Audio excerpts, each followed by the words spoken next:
उत्तरकाशी के धराली गांव में 5 अगस्त को एक बहुत बुरा क्लाउड बर्स्ट हुआ था, जिसमें कम से कम 4 लोग मर गए और 50 से ज्यादा लोग लापता हो गए। मॉनसून की बारिश से एक जबरदस्त भूस्खलन हुआ, जिसने कुछ ही मिनटों में घरों, बाजारों और होटलों को बहा दिया। बस सोचो, 25 से ज्यादा होटल और होमस्टे चले गए। पूरा मार्केट एरिया तबाह हो गया। रेस्क्यू टीम्स, जिनमें इंडियन आर्मी की इबेक्स ब्रिगेड, एनडीआरएफ, एसडीआरएफ और आईटीबीपी शामिल हैं, तेजी से पहुंची और मलबे और खतरनाक कंडीशन से लड़ती रही।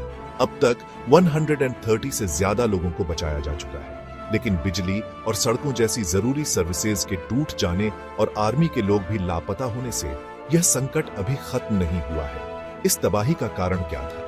क्या यह सिर्फ एक क्लाउड बर्स्ट था या कुछ और? एक्सपर्ट्स कहते हैं कि जवाब कॉम्प्लिकेटेड है। क्लाउड बर्स्ट, छोटे एरिया में अचानक तेज बारिश उत्तराखंड में ज्यादा हो रहे हैं, खासकर मॉनसून में। लेकिन एक और फैक्टर है, क्लाइमेट चेंज। बढ़ते टेम्परेचर का मतलब है ज्यादा तेज बारिश और ग्लेशियरों का पिघलना, जो जमीन को अनस्टेबल कर सकता है। अब तो एक सेकेंडरी खतरा भी है।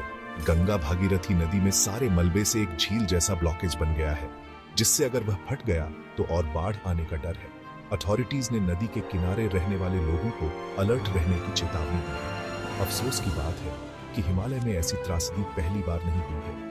2013 में केदारनाथ को याद करो। एक ऐसी ही आपदा में 5000 से ज्यादा जानें चली गई और अनप्लान्ड डेवलपमेंट के कमजोर पहाड़ी जोन में घुसने से रिस्क और बढ़ रहे हैं। सच तो यह है कि उत्तरकाशी की आपदा एक चेतावनी है।